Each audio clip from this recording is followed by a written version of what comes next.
Bismillahirrahmanirrahim. Alhamdulillahirabbil alamin.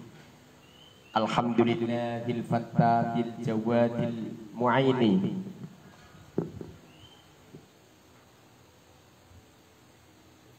Ala tafaqquhi fiddin. Nusalli wa nusallimu ala sayyidina Muhammadin wa ala alihi wa sahbihi ajmain, amma ba'd. Teman-teman yang dimuliakan oleh Allah Subhanahu wa taala dimanapun Anda berada, pada dasarnya bisa baca kitab kuning itu mudah, enggak sulit. Kata siapa sulit? Kata siapa sulit? Yang jadikan apa itu sulit itu gara-gara enggak sungguh-sungguh. Seperti yang saya sampaikan, setidaknya sebagaimana komentar Syekhina Abdul Wahid Yudi, pengasuh pondok pesantren Al-Ma'ruf Bandung Sari. Beliau mengatakan setidaknya itu ada 3 yang harus sungguh-sungguh. Yang pertama adalah ustadznya, gurunya harus sungguh-sungguh. Nomor 2 muridnya harus sungguh-sungguh. Nomor 3 adalah sistem atau metode. Di sini ini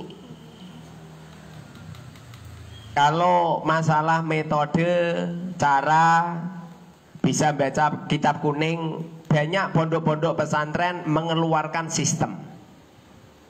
Banyak di Jepara terkenal namanya Amsilati. Di mana itu? Di Pasir, di Demak itu ada juga itu. Al-Lubab atau apa itu. Banyak pondok-pondok yang terkenal itu punya sistem-sistem. Yang sangat-sangat penting, ini perhatikan. Jadi yang sangat penting dalam apa itu pemahaman, yang pertama itu guru. Yang pertama guru. Guru di sini ada 2. Yang pertama guru metode. Nomor 2 adalah guru pembimbing.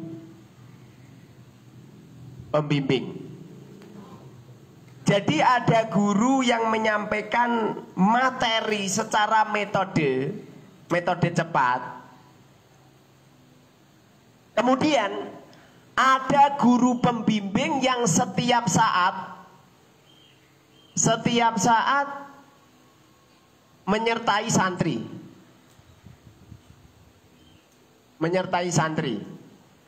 Jadi selain ada guru pembimbing, semisal ya saya menyampaikan materi A, B, C, D dan lain sebagainya. Saya menyampaikan materi kalimah, alamat kalimah, materi i'rab, materi mu'rab, materi mabni, materi i'rab, materi tanda-tanda i'rab, materi ma'rifat nakiroh, materi sigot, materi bina, materi kiasan, materi wajan-wajan fi'il, materi apa itu i'lal, materi ilmu lugat. Kemudian setelah saya sampaikan, ada guru pembimbing yang menyertai santri. Jadi santri ini ada yang bimbing khusus. Jangan sampai setelah guru mengajarkan ilmu kemudian liar. Seperti contoh ini saya memberi contoh kecil. Saya semisal ya, saya ngajar di sini, kemudian saya bawa Fathul Mu'in semisal, saya bawa Fathul Mu'in, kemudian saya baca babun fil ariyati bitasdidil ya'i wa tafifiha wa ya ismun lima yu'aru walil aqdi al mutadhammini li ibahatil intifa'i bima yakhillul intifa' bihi ma'a baqa'i ainihi. Saya menyampaikan materi, kemudian saya terangkan, setelah itu selesai saya tutup. Santri juga ikut nutup. Setelah itu udah nggak ada yang bimbing. Ini biasanya lama. Seumpamanya bisa pandai, paling yang pandai itu yang sergep-sergep. Ya sekitar 5% lah. Untuk yang lain itu nggak bisa terkontrol. Tapi kalau setelah saya ngajar kemudian saya tutup, kitab saya letakkan, kemudian ada seorang ustadz yang bimbing menyertai murid itu terus menerus. Seperti contoh kecil ini, ada adik-adik sini dek, sini. Ini siapa namamu? Azmi. Azmi dari mana? Jepara. Ini ada santri ikut kajian Fathul Mu'in semisal, ikut kajian cara membaca kitab kuning secara cepat. Setelah saya ajar, ini kadang-kadang wajar lah, namanya anak-anak loh. Setelah ngaji, setelah itu wah, lari kemana kemari. Kemudian mungkin tidur, kemudian bermain, kadang-kadang nggak belajar. Ini sangat beda bila kamu ustadz pembimbing kamu siapa? Ustadz Barok. Ustadz Barok, mana? Ustadz Barok yang mana? Yang mana? Coba Ustadz Barok sini.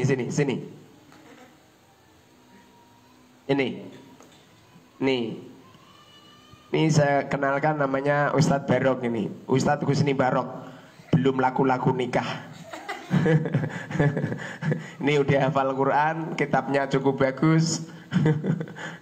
Ini bimbing namanya siapa namanya? Azmi, bimbing Azmi.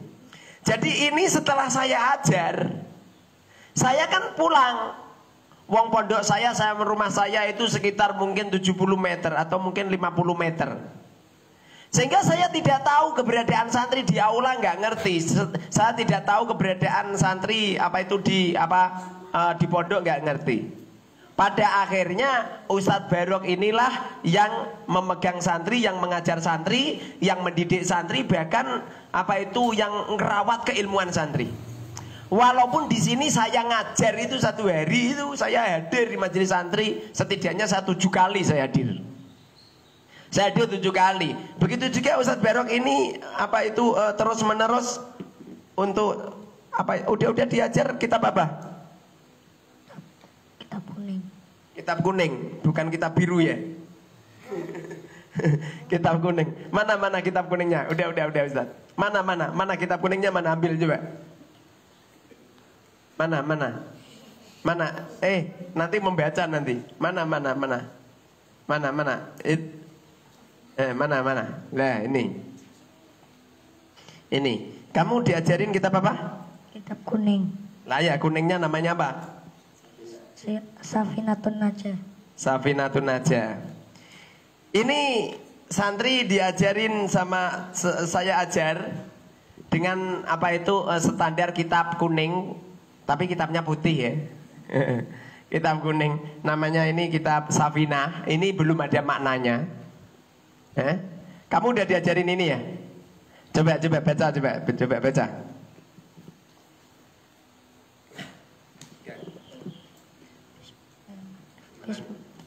Bismillahirrahmanirrahim. Bismillahirrahmanirrahim. Bismillahirrahmanirrahim. Bismillahirrahmanirrahim. Kang paring nikmat kelawan gede-gede nikmat Ar-Rahimi. Tur kang paring nikmat kelawan lembut-lembute nikmat. Alhamdulillah kubutu Allah Rabbil alamin. Kang mangerani wong alam kabeh wabilan kelawan Allah natainu. Amre pitulung sapa kita ala umur dunya ing atase pira-pira perkara dunia wa tinilan agama wasalla lan muga-muga paring tambahi rahmatatim Allahu sapa Allah wasallama lan muga-muga paring tambahi keselamatan sapa Allah wasal ala sayyidina ing atase Gusti kita. Ini kamu kelas berapa? Kelas 3. 3 apa? SD. 3 SD. Ini ada anak kecil yang saya ajar. pakai kitab Safinah, kemudian pakai sistem pembelajaran cepat, pakai metode-metode saya. Di sini ini bisa baca kitab, bisa baca kitab kosongan. Ini santri baru, santri baru mungkin untuk kitab yang lain pun belum bisa. Tapi setidaknya ini si Azmi ini mampu untuk menunjuk perkata. Bismillahirrahmanirrahim kalimat Huruf jar. sebab Tidak patut tanda-tanda kalimat isim dan fi'il. mabni apa murab? Mabni. Sebab Tidak bisa berubah. mabni apa? Kasrah. Ta'aluk pada lafaz. At-tadi'u. Faidahnya apa? Istiana. Isti'anah. Ba-nya kalimat apa tadi? Huruf jar. Huruf jar ada berapa? Nah, 19. Sebutkan. Inilah anala fi rubba baba kaf lam wa kusam ba kusan ta kusan mudu ola ada syata. Apa faidahnya min? Tidak. An. Min ila. Tidak. Intiha. An. Mujawazah. Ala. Istiqla.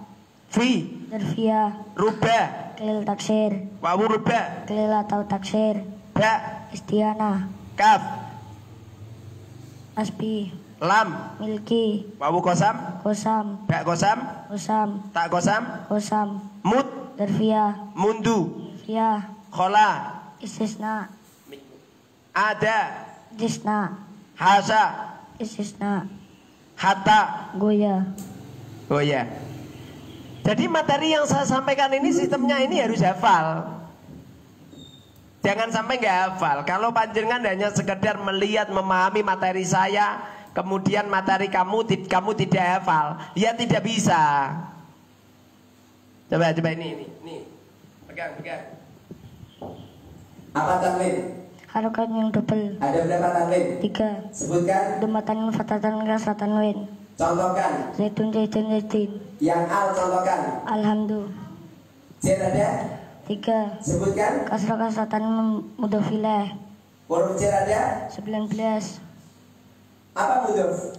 Susunan pertama dari idhofah. Apa idhofah? Susunan mudof dan mudofilah. Apa mudofilah? Susunan kedua dari idhofah.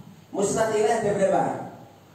6. Sebutkan. Fa'il naibul fa'il mutata isimnya kana wa awatiya isimnya inna wa awatiya maf'ul bi bertanggung jawab wa awatiya. Apa tidak? Panggilan. Ada berapa huruf tidak? 10. Sebutkan. Ai aya wa aywa ayatuha. Kalimat isim ada berapa? 2. Apa? Huruf mabni. Apa murab? Bisa berubah. Apa mabni? Tidak bisa berubah. Ini contoh kecil. Contoh kecil. Dan ini termasuk santri baru. Coba santri baru lagi. Mana? Yang baru. Sini. Ya. Nih, ini juga santri baru. Ini mengikuti cara baca kitab kuning pakai sistem arba'in atau sistem hanya dipelajari 40 hari. Apa Erok? Perubahan akhir kalimat yang disebabkan beberapa akhir yang masuk di dalam lafaz atau kira-kiranya.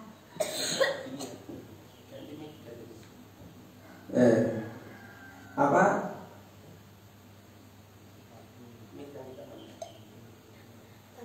Erok ada berapa? 4. Sebutkan. Rafa nasab jazayam. Rafa nasab jazayam.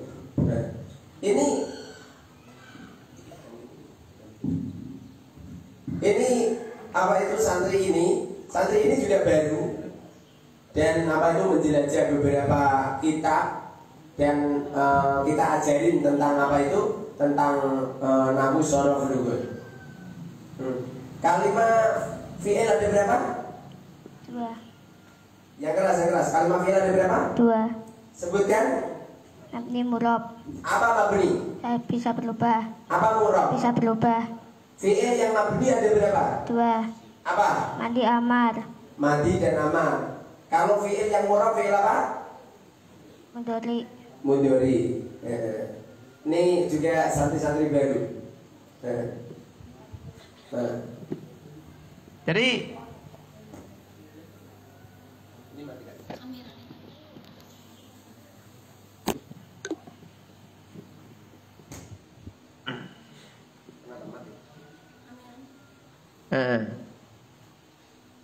coba kita perhatikan. Jadi cara untuk metode itu bagus dan cepat, itu caranya itu memang gurunya ini harus hebat dulu. Gurunya ini harus profesional. Jadi ada guru mengajar metode, ini guru metode materi. Kemudian ada guru pembimbing. Guru pembimbing yang menyertai murid setiap saat. Nomor 2, santri. Santri ini harus talaki ya. Kalau santrinya lewat media sosial sulit. Jangankan kita ya, kita yang sama-sama manusia. Rasulullah mendapatkan wahyu dari Allah, itu saja langsung talaki dengan malaikat Jibril. Rasulullah bertemu dengan malaikat Jibril langsung berhadapan. Bukannya lewat ilham atau lewat mimpi atau lewat batin atau langsung Rasulullah hafal, itu tidak. Padahal seumpamanya langsung hafal, Rasulullah juga mungkin bisa. Dan itu pun anugerah Allah. Wong Rasulullah ini adalah manusia yang terpilih. Tapi kenyataannya Rasulullah bertemu langsung dengan malaikat Jibril. Ini membuktikan bahwasanya belajar mengajar yang paling tepat adalah berhadapan langsung dengan seorang guru, tidak lewat media sosial. Seumpamanya media sosial itu hanya dibuat batu loncatan saja. Jadi kalau panjenengan mengikuti kajian kami, ngikuti di media sosial, itu hanya batu loncatan. Nanti kapan-kapan kalau panjenengan ada waktu, hadir di pondok kami, di pondok pesantren Al Mubarak RT 2 RW 1 Telogorjo Wonosalam Demak.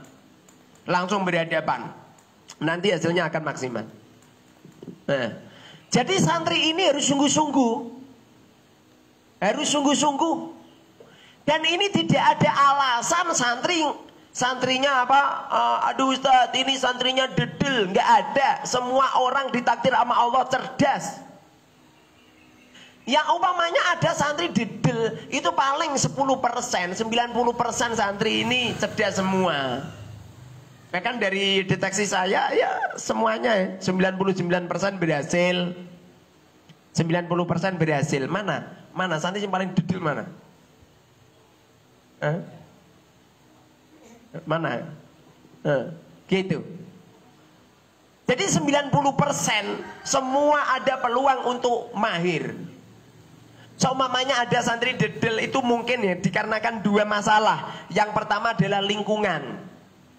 Gara-gara lingkungannya dolanan, terus hanya main game terus. Lah ini penyebab dia itu dedel, tidak mahir. Satu. Nomor 2, tidak ada yang nuntun. Jadi orang dedel itu gara-gara nggak ada yang nuntun. Kalau ada yang nuntun, kalau ada yang ngarahkan, secara otomatis orang itu akan terpengaruh sama orang yang dihadapi. Coba kira-kira seumpamanya di sini ada orang nuangin jerit, apa yang terjadi? Pasti kamu sedih kamu.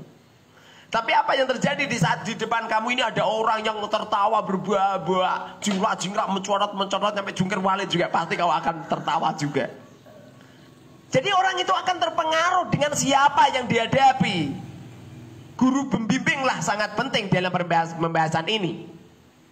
Seringkali ada beberapa santri mondok ini nggak sungguh-sungguh. Kadang-kadang apa itu padahal kiainya udah sungguh-sungguh, santrinya nggak sungguh-sungguh. Bahkan ada yang dua-duanya nggak sungguh-sungguh. Kiainya ngajarnya ya jarang, malah kadang-kadang kiainya nggak pernah ngajar. Kiainya punya pondok, santrinya banyak, pak kiainya nggak pernah ngajar. Yang ngajar itu anak buah, yang ngajar itu santri-santri. Yang kadang-kadang keilmuan santri itu belum bulat, belum maksimal. Dan yang nomor 3 adalah metode. Metode itu sistem. Sistem itu seperti saya ngomong sama sampean. Saya ngomong gini, Kang, Mbak, mempelajari ilmu nawu sorof itu hanya mempelajari ilmu 3 tok til.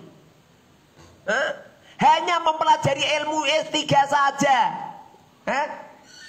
Ilmu 3 ini diringkes jadi satu kata, namanya kalimah. Paham? Jadi yang kita pelajari supaya kita paham mahir tentang nawu sorof lugat, itu yang asli itu hanya mempelajari kalimah saja. Kalimah saja. Kalimah itu apa kalimah? Ucapan yang satu. Ucapan yang satu. Jadi kalimah itu ucapan yang satu. Ada orang bilang gini, saya makan roti dengan garpu. Ini namanya satuan-satuan kata, namanya kalimah.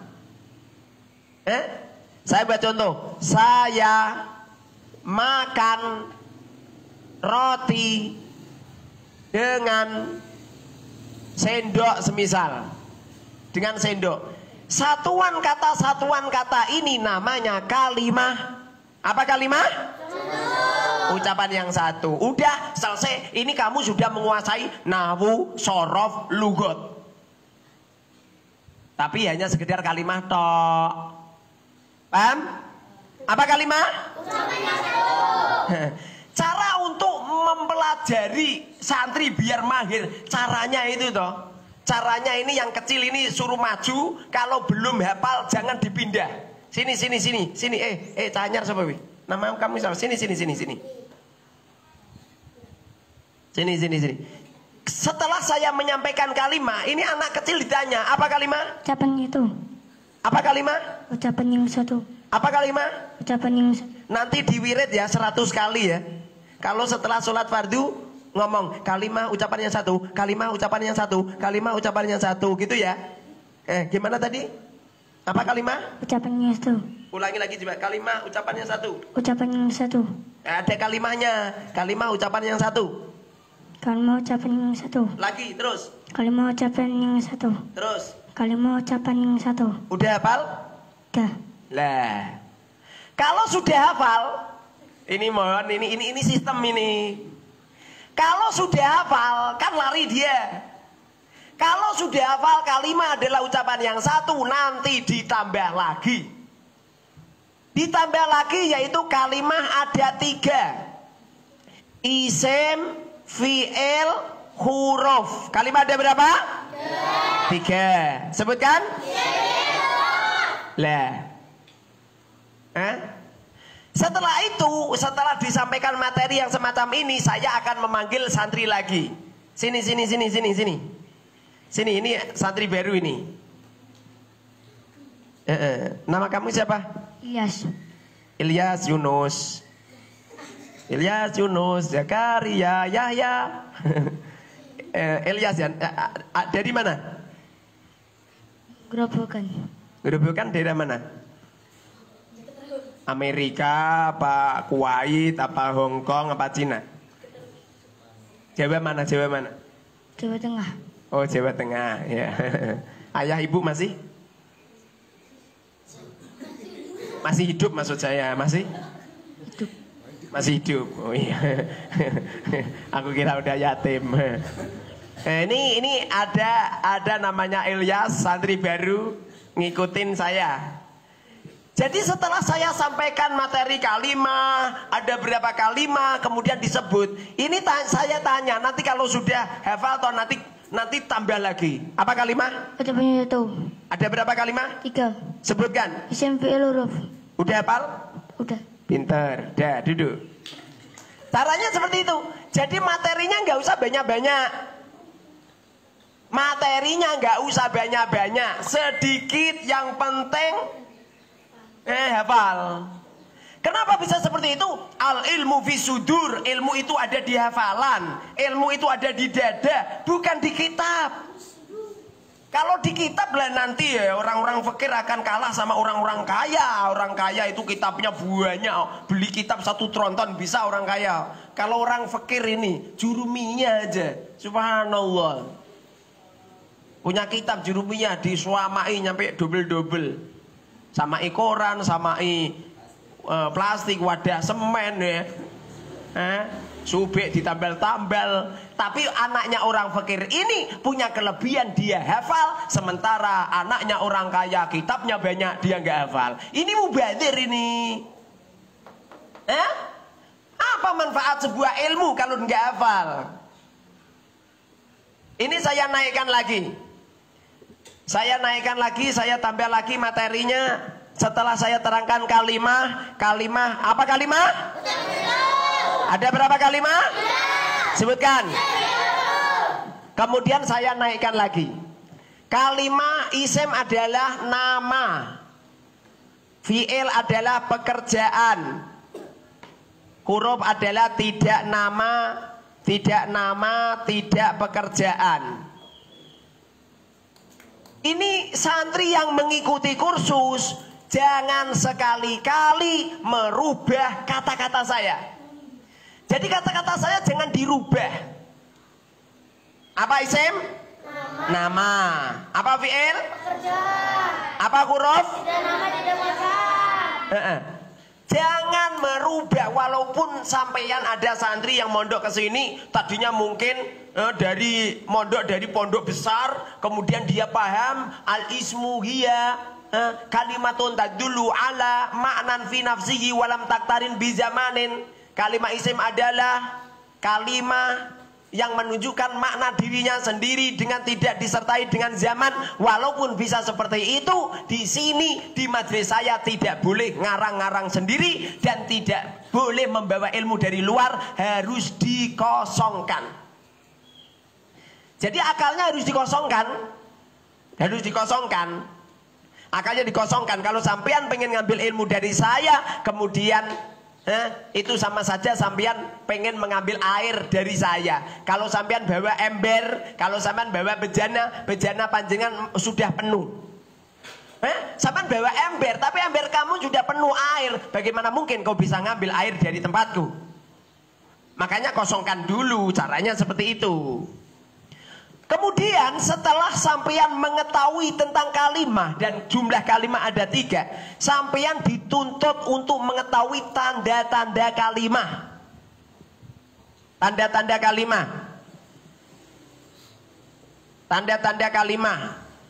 Coba ini nanti saya tak menyampaikan materi secara maraton.